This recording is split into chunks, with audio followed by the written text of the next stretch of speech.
జరగటానికి లేదు. అటు కేబీఆర్ పార్కు అంటే ఇటే జరగాలి. అందుకోసం ఏం చేశారు, మార్కింగ్ ఇచ్చారు. దీనికి వాళ్ళు మేము మా దగ్గర పొలిటికల్ పవర్ ఉంది కదా అనే ఉద్దేశంతో వాళ్ళు వ్యతిరేకిస్తున్నారు. అయితే నేనేమంటానంటే, ఇప్పుడు ఏదైనా ఒక కొత్త రోడ్డు వచ్చింది అన్నప్పుడు, ఓకే, లేదు రోడ్డు వైడనింగ్ జరిగింది అన్నప్పుడు, ఒక ఫ్లైఓవర్ వచ్చింది అన్నప్పుడు, ఎన్నో చెట్లు, ఎందరికో జీవనోపాధి పోతుంది, ఎంతమందికో ఇళ్ళు పోతాయి, ఎంతమందికో ఉంటున్న ఇల్లు కూడా లేకుండా నిరాశ్రయులైపోయే పరిస్థితులు కూడా మనం చూస్తూ ఉంటాం. అవును. మరి అలాంటప్పుడు ఎవరము ఇవ్వము అని అనటానికి చట్టం ఒప్పుకోదు. వీళ్ళే చట్టానికి అతీతంగా రాజకీయ బలంతోటో డబ్బు బలంతోటో వీళ్ళు ఆపగలరేమో కానీ మరి పేదవాళ్ళకి అవి లేకనే కదా వాళ్ళు ఇల్లు కొట్టేస్తారు. అవును. మరి అలాంటప్పుడు మనము ఏం ఆలోచిస్తాము, మన దాకా వచ్చేసరికి ఒక రకంగా ఆలోచిస్తాం. ఎవరికో ఇళ్ళు పోతేనో ఎవరికో స్థలాలు పోతేనో మనము ఎవరిదో కదా సమస్య అనుకుంటాం. ఓ పక్క మనకు అభివృద్ధి కావాలి, ప్రతి ఒక్కరికి అభివృద్ధి వద్దు అనే వాళ్ళు ఎవరున్నారు చెప్పండి? చెట్లు పోతున్నాయి, ఇళ్ళు పోతున్నాయి, అందుకోసం అని చెప్పి పెద్ద రోడ్లు వద్దు అని ఎవరన్నా అంటున్నారా?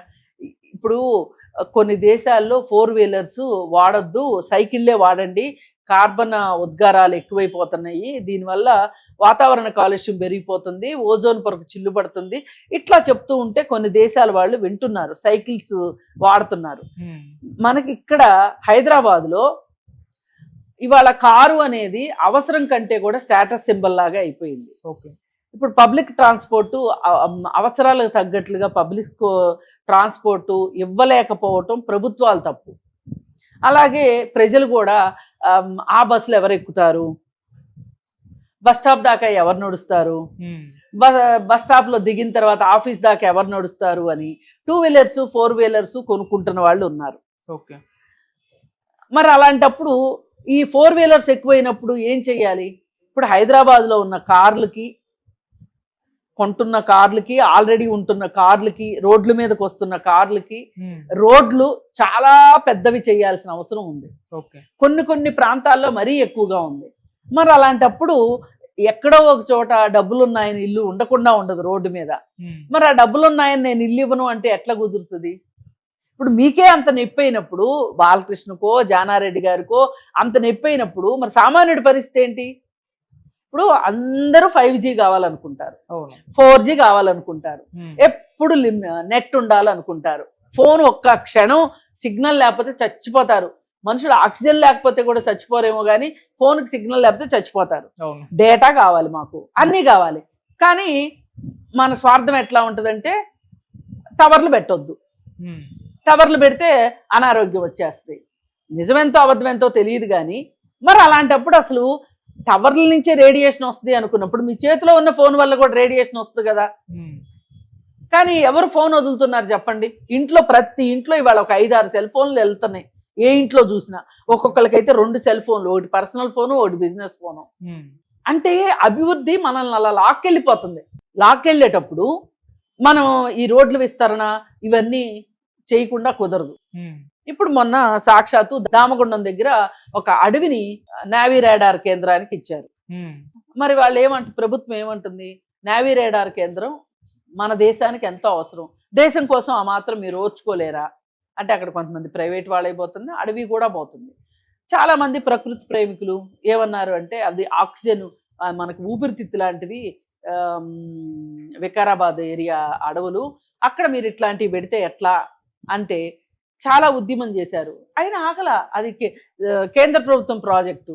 ఇప్పుడు సాక్షాత్తు రాజకీయ నాయకులు ఎలా మాట్లాడుతున్నారో మామూలు వాళ్ళు కూడా అలాగే మాట్లాడుతున్నారు. అక్కడ బాధ్యత లేని రాజకీయ నాయకులు కేటీఆర్ వాళ్ళు అసలు వాళ్లే మొత్తం అంతా రెడీ చేసి పెట్టారు. ఇంకా ఓకే చేయడం ఒకటే ఆగింది. ఈ లోపు వాళ్ళకి పదవి పోయింది. ఆ ప్లేస్లో రేవంత్ రెడ్డి గారు వచ్చేసేసి ఈయన గ్రీన్ సిగ్నల్ ఇచ్చాడు. దీనికి వ్యతిరేకంగా మాట్లాడతారు వాళ్ళు, కేటీఆర్ వాళ్ళు. ఎట్లా ఇది ఎట్లా సమంజసం చెప్పండి? మీ గవర్నమెంట్లో ఉన్నప్పుడైతే వాతావరణ కాలుష్యం రాదు, ఇప్పుడైతే వస్తుంది. ఇప్పుడు ఫార్మాసిటీ, ఆ ఫార్మాసిటీ అక్కడంతా కాలుష్యం అయిపోతుంది, అందుకే నేను ఫార్మాసిటీ అక్కడ తీసేసి నా ఫ్యూచర్ సిటీ చేస్తున్నాను అని చెప్పి ఫార్మాసిటీ క్యాన్సిల్ చేశారు రేవంత్ రెడ్డి గారు. ఇప్పుడు ఏం చేశాడు, మొన్న ఆయన కోడంగల్ ఏరియాలో ఫార్మాసిటీ కోసం అని చెప్పి లగచర్ల దగ్గర పెద్ద గొడవ గందరగోళం అయింది.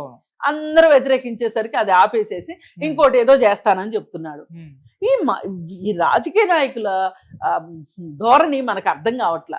అంటే వాళ్ళకి అవసరమైనప్పుడు ఒకలాగా, పక్క వాళ్ళు చేసినప్పుడు పక్క వాళ్ళకి అవసరమైనప్పుడు ఒకలాగా, మీరు నిర్ణయం తీసుకుంటే అది కరెక్ట్, వాళ్ళు నిర్ణయం తీసుకుంటే తప్పు అన్నట్లుగా మాట్లాడుతున్నారు. ఏది ఏమైనా బాలకృష్ణ గారు అవసరమైతే ఆ ఇల్లు కాకపోతే ఇంకో ఇల్లు కొనుక్కోగలడం, లేదు అనుకుంటే కింద మొత్తం పార్కింగ్ చేసేసుకుని పైన ఆయన ఇల్లు చేసుకోగలడం. మరి అలాంటి అవకాశాలు ఉన్నప్పుడు ఆయన కూడా నేను స్థలం ఇవ్వను అంటే సామాన్యులు ఏం చేయాలి చెప్పండి? సామాన్యులకి 100 గజాలు ఉంటే కూడా 100 గజాలు తీసేసుకుంటున్న రోజులు ఉన్నాయి అవసరాన్ని బట్టి. ఇప్పుడు సాక్షాత్తు నేనే ఉన్నానండి, నాది చాలా చిన్న ఆర్థిక పరిస్థితి. మా స్థలం రోడ్డు వైండింగ్లో పోయింది, మొత్తం పోయింది. ఏం చేస్తాం?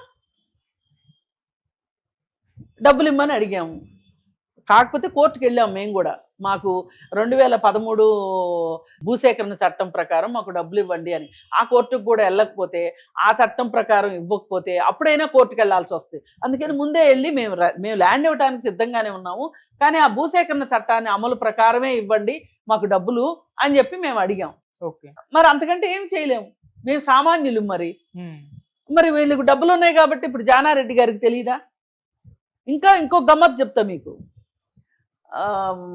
ల్యాంకో హిల్స్ దగ్గర ఒక 100 ఎకరాలు గవర్నమెంట్ ల్యాండ్ ఉంది. ఆ 100 ఎకరాల గవర్నమెంట్ ల్యాండ్ని ఐఏఎస్లకి, ఐపీఎస్లకి, ఎంపీలకి, ఎమ్మెల్యేలకి ఇచ్చారు. అదేదో ఈ మధ్య సుప్రీంకోర్టులో అలా ఇవ్వటానికి వీల్లేదు అన్నారు. మరి అది ఏమైందో తెలియదు. కానీ ఈలోపు ఒక కొత్త రోడ్డు వేయాల్సి వచ్చింది. ఔటర్ రింగ్ రోడ్డు, సర్వీస్ రోడ్డుకి అనుసంధానం చేస్తూ ఒక లింక్ రోడ్డు వేయాల్సి వచ్చింది.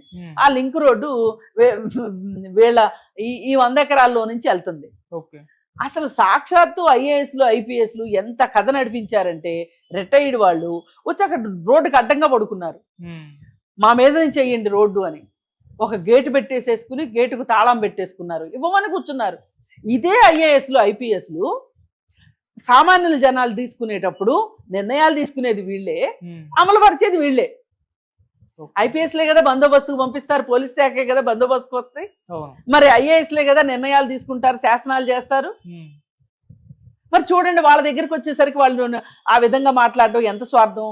ఇప్పుడు మా ల్యాండ్ పోయిన దానికి ఇప్పుడు వాళ్ళు చెప్పేదానికి 1 కిలోమీటర్ దూరం ఉంటుంది అంతే. మరి మేమేం చేయలేకపోయాం, సామాన్యులు. ఇస్తాం బాబు తీసుకోండి అంటున్నాం, వాళ్ళు మటుకు గొడవ చేశారు. అది రోడ్డు ప్రజా ప్రయోజనాల దృష్ట్యా రోడ్డు.